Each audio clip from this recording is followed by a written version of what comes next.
going on our YouTube? Back again on the RCmodelex restoration slash customization build. So you've been following us along. This build's been kind of troublesome. I got this off my buddy Ray Wallace. It's an old RCmodelex Hilux truck. These are very expensive kits. Always wanted one, and he's had this one for a long time, and gave me a good deal on it. So it was in a bit of disarray. He'd been trying to swap a different body on. He adjusted the wheelbase. Rear end wasn't really, just kind of hanging on. And it's got some well-used electronics in it that have been fighting me. I've rewired everything. In the last video we took it for a test drive, and it wasn't glitching out as bad. I'm thinking it's the servo. Some of y'all suggested that the servo still wasn't getting enough power, needed a BEC and all that. I'm not ready to address that just yet, but I have started working on suspension again. You can see it sets a little bit lower in the back. When I first got this chassis, my first instinct was to throw the 4Runner body on it, so I cut about ½ an inch off the rear shock mounts because the 4Runner had all the extra weight anyway, and it needed the extra clearance, and it rode and sat on there pretty well. But I've opted to go a different route with the 4Runner now, and I wanted to put Ray's old Hilux body back on here because I do like the way it looks.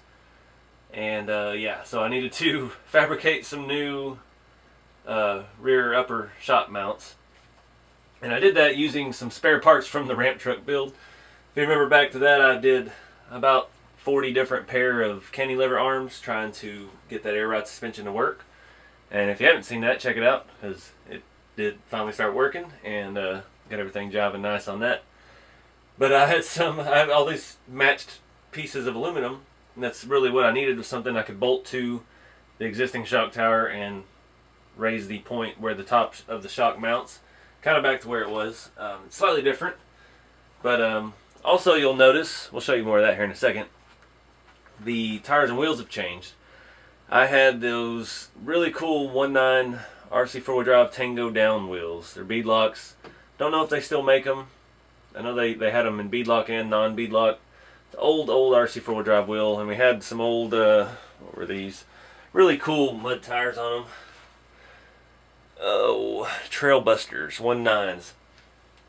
Really skinny, narrow wheel and tire, and I like the way they look, but really wasn't enough for this heavy of a truck, especially with this much flex. They just weren't biting. That was one issue I noticed on the rocks. So I was going through, I was trying to clean up the shop the other day, and I found got a whole bunch of tires and wheels I forgot I even had. So these are some 155 just RC 4-wheel drive wagon wheels on Trail Stompers, Mudslingers, my bad. On some 155 Mudslingers. These are some of my favorite RC 4-wheel drive tires ever. I run them on my other Hilux, my Trailfinder 2 with leaf springs, a little budget build. And yeah, I've had these tires and wheels used to be on the Amigo. And yeah, really good tires and wheels. I think I picked these up used off eBay. These came stock on the Trail Stomper, whatever it was that they had on clearance when the Trailfinder 2s first came out. You know, all it was I think it was a bruiser frame, style frame, and it had their one of their planetary gearboxes and stuff like that. And it was Lexan body, but it was a really good deal for the price at the time. And yeah, I've had those tires ever since. And they're still good. The foams and stuff are holding up in them very well. And I think they fill out these big fender lips pretty good on this, and especially now with the new stance. So again, the RCmodelex frame is all steel. It's heavy. It's 4-link front and rear. We've got this Warren style or ARB style bumper with a Warren winch on it that's made onto the chassis. The sliders, the rear bumper are all made onto the chassis. So I'm hoping in this video I want to do some touch-up work on the body. The body's got some nicks and scratches. Like I said, Ray has used it well for many years, and I think there's some videos of this on his channel. Try to remember to put a link in the video description. He's got some really good action videos crawling and stuff with all his nice rigs.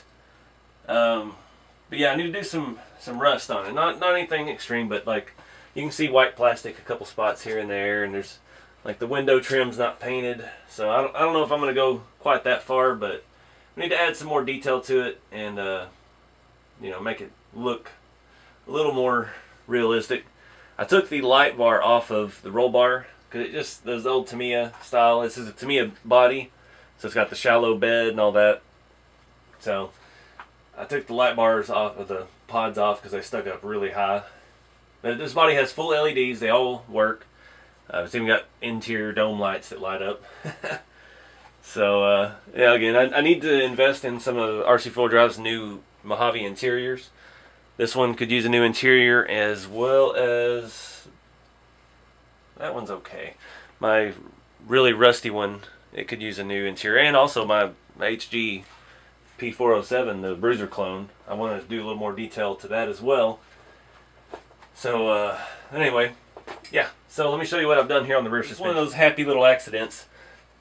All the aluminum I had were angled. I was trying to make a cantilever arm for suspension, and these were some of the smaller ones I had.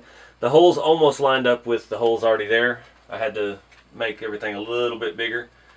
But yeah, I've mounted the shocks behind the axle, and this actually puts them directly parallel, so that way when we flex, the shock is still perfectly vertical. There's no awkward movements, it's no binds, there's nothing.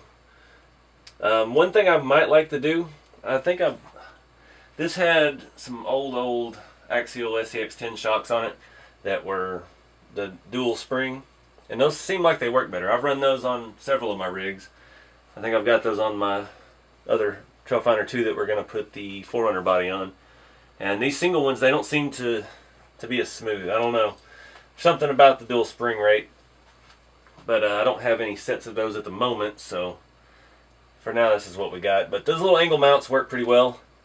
Yeah, I think it's going to work out pretty good. But hopefully we can get it out here and test it before the end of the video. I do see a problem here on the front. Ray's had this rig forever. It's been apart 100 times. It's been rebuilt and redone and so on and so forth. And I just noticed the spacer on this shock is longer than the spacer on that shock. So might need to make an adjustment there. Had you know, lots of different stuff replaced. There were some different rod ends and things like that mixed up. But just about got it sorted all out. And I'm probably going to add the spacer to this side because that looks like a good angle, good clearances. But I'm going to take care of that real quick, and then we're going to start looking at the body, seeing what we can do to hide some of the plastic parts.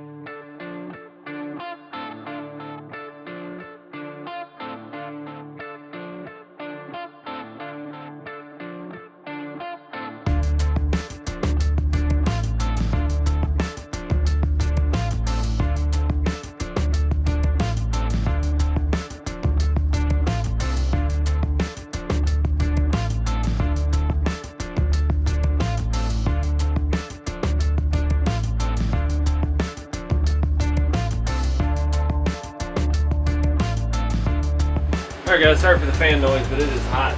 It's hot out here in the shop today. So I touched up over all the exposed plastic with the actual iron oxide paint, and I just lightly dabbed some activator on it. I'm not worried about trying to make it all rust. If I go real heavy on the activator, it will leave white stains all around everything, so we're just going to let that rust on its own, and it may take forever for it to happen, but whatever. So I found some products I forgot I even had. I've got these AK crusted rust deposits. I've got a whole set of those in different colors, and I have not tried. And I've got an enamel light rust wash for green vehicles. So obviously it's Toyota, it's green, right? This is essentially an off-road Prius. I'm not sure what this stuff's going to do. It's just, I like to buy random things and try it. This looks like rust. So I'm just gonna see what happens. We'll try it here on the roll bar. It's got a good consistency. Probably should have used a bigger brush for it. But let's do a little spot here and see what happens. So I'm gonna smear this on and let it run down and do its thing. Like I said, I've got the fan going, so we'll let it dry for a little bit, and we'll see what we get. Hopefully it's not too hideous. I did get a new flat black paint pen. I was trying to do the gap between the bed and the cab a little bit. That was not painted. So, yeah, it looks hit or miss, but hopefully we can hide that with washes and rust. So we'll let this a little bit dry here and see what we get. Alright, so I like the rust wash, the light rust wash for green vehicles. Appears it works best on dark colors like OD green or something. It looks pretty good on the roll bar. It's giving a nice effect. Like these bright spots here will fade out once it dries. It's still damp down in there where it ran. I tried the crusted rust. I picked the darkest color. I put a little dab up here. It's very red. Didn't look very natural. I'm sure it's probably, I think that's one of the almost like a chipping medium. You're supposed to let it dry and paint over it and do all this stuff, but I didn't want to risk it. It was way too bright and noticeable on this silver. See, I've got some down here as well that does not look very natural at all. So we're going to leave that alone, and I'm going to go back to something I kind of know what I'm doing with, the weathering powders. Now I've got, hope it's the same stuff. This is Pigment Fixer. It used to be called Pigment Binder. It used to be white. I don't know. My Pigment Binder that I have here is I think this is actually different stuff. I don't have much left, but we might be able to do enough. I'm going to take some of the, where'd it go? Dark red. I got burnt sienna. I'm going to do these burnt umber pigment on the hood and the roof just to try to give it a nice, slightly faded out, starting to rust kind of effect. I like this color a lot. I had this on my completely rusted Hilux body before I completely rusted it. And I had a very nice finish on it, and I kind of kicking myself for messing that up, but pretty much the way this works, I probably need a bigger brush for this, but just dip it in the powder, dip it in the binder, vice versa, and get it on there and start smearing it. Like this, we're going to want lines going front to back, and hopefully once it dries, it does look weird and horrible while it's wet, but once it dries, it looks pretty reasonable, pretty believable. So let's get started with that.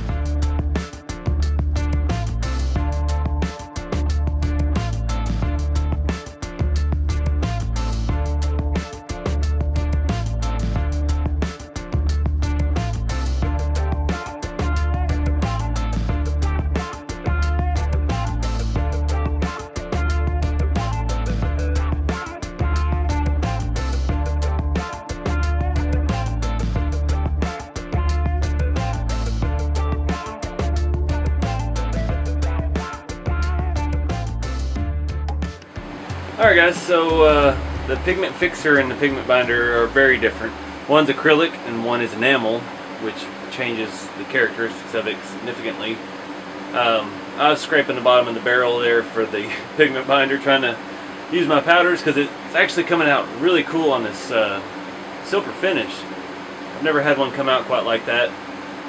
And yeah, if you thought when I was going into this I didn't know what I was doing, you're absolutely right. I always just try to wing it, try new things. It's been a long time since I've used any of the powders. And yeah, I really love how it looks. It almost looks like a bare metal rusty finish. The spots that we use the real rust, the camera to focus here on the finish. It's still not dry. We've still got a while to wait for that to dry. That's the thing with the Pigment Binder. It specifically says on there that it is a water-based, water-based acrylic pigment binder for pigments, dries slowly, allows more time to manipulate the pigment. Matte finish, which also is another desired result of all this. But you can see the areas here that we did the real rust, the iron paint. Eventually those will come through as real rust, and it'll look really cool, like chips and stuff in the hood that'll pop. We've got a few of those all over the whole thing. I did end up going a little bit lighter on this side just because I was strictly running out, but like I said, it looks completely different when it dries. So right now with it being damp, don't know, but that was a lot of fun. I like doing this kind of stuff. It's very creative, and yeah, I barely got any on the tailgate because I was just flat out. You can see a couple splotches. It's kind of odd because you don't see many Toyotas. If they're that rusty all over, the tailgate's going to be rusty too. The problem with this I've run into in the past, here I'll show you my red body, it fades. Like I said, it dries a matte finish, but it gets very dry. So I'm curious to see this a different shade, different body color. Very interested to see how this dries. We're going to leave it overnight. I'm going to go ahead and put the body on the chassis just so we can get a look at that, because I want to see it before I go to bed. And then hopefully tomorrow after work it'll be dry and we can maybe look at some of this electrical problems we're having still. Maybe swap a motor. I don't know yet, but I really want to make something good out of this rig. I told Ray I would when he sold it to me, and yeah, it's one of my bucket list RCs, having an RCmodelex truck, so I'm going to make the best of the cheapest one we got here. Alright guys, sorry for the fan again, it's hot. Some of the powder's dried a little lighter color than I like, but it's built up in places where dust will settle. It looks like this thing's been driving through the deserts in Arizona or Utah or somewhere. But I like it. I'm going to leave it like this for now. I'm not going to keep throwing stuff at it. We'll adapt it as we drive it more. But now I'm going to take it outside. Got it all set up and just keep troubleshooting this thing, trying to get everything worked out. I've still got the same servo. If it glitches on me again and cuts out the power, I'm going to go ahead and swap it out. I do have a 3S 2200 milliamp little pack in here now. Up the power a little bit. See if maybe that helps. I don't know. But I'm excited to see our new shock mounts and these new tires and wheels, see how they actually do. It's a lot drier outside now, so I don't have all this wet mud. And these tires are a lot more supple than those ones we took off. So let's get it outside and have some fun.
Alright guys, so that was actually a pretty good drive. I'm happy with the suspension changes.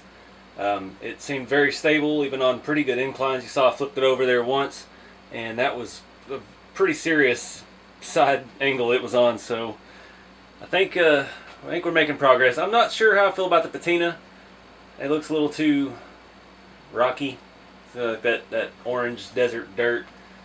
But I don't know. Let's see if it'll grow on me. If not, we can try to darken it up a little bit with some different powders. But for now, we're going to rock it like this. It still glitched a little bit, but with the extra power, the servo didn't whine nearly as much. So I'm thinking maybe it's the motor now. The ESC is already new, so I don't know if that motor, it's been in there since he built this. It's been in there quite a while. Maybe time to swap that out, but not for sure yet. It only glitches during wide open throttle. Like when I was driving all the way across my yard from one dirt area to the next rock pile, it glitched a little bit at full speed, but on the rocks and slow speed stuff, it's nice, smooth, and steady. So it may not even be worth messing with. We're just gonna play it by ear and see what comes of it. So I'm gonna wrap this one up here. I did want to talk a little bit here before we go. I had a nice long talk with Rob Matthews, one of the founders of USTE, and we're talking about next year, 2020. And it looks like I'm going to be hosting a class. So if that's something that interests you, be sure to follow the Scale Truck Expo Facebook page for more information as far as class times and availability and all that. There'll be a whole bunch of other classes there from other people in the industry, and be a good chance to maybe learn something, meet some people, and have a good time. It's a great event, and I'll let you know more details as soon as we get it all worked out. But yeah, that's not till February next year, so we're getting an early start on it. But I appreciate you guys watching. I appreciate everybody that follows along, and you know, it's really cool. We got 41,000 subscribers now. It's crazy. It's only been 5 years since I was brave enough to finally turn on the camera and try to talk to the internet. But I appreciate everybody's watching and all your comments and all your support. So keep it scale. I'll see y'all in the next video.